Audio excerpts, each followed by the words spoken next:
A few weeks ago, I ended up on a call with about 10 university students who were doing a project on innovation in industry. Now, I don't know if it was the conversation itself that got me reflective or the fact that I went to the exact same university nearly 20 years ago, but it got me thinking about that age-old question. What advice would you give your younger self? But as the day went on, that question actually shifted. Instead of thinking what advice I would give myself, I started wondering if I should even give myself advice at all. And honestly, I'm really starting to think not. Let's get into it.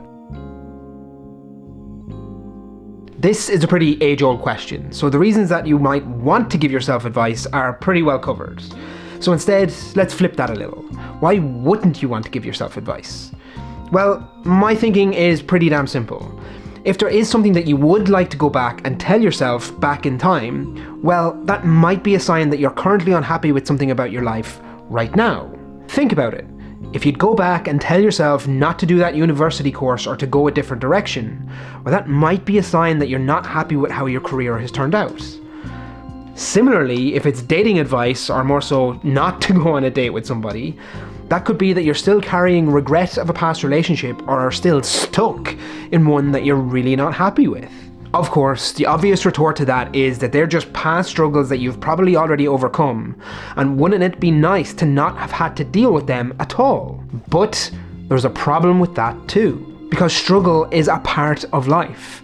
We're all faced with those non-ideal situations, and even if we do come out the other side, be that overcoming addiction, getting out of a bad relationship, or getting your career finally changed, who's to say that jumping to that ideal solution at the end would even work? Without those struggles, you wouldn't be the same person that you are right now, and because of that, who's to say that you would even appreciate what you have now without having gone through that? And that is why I'm starting to think that I wouldn't give my younger self advice at all.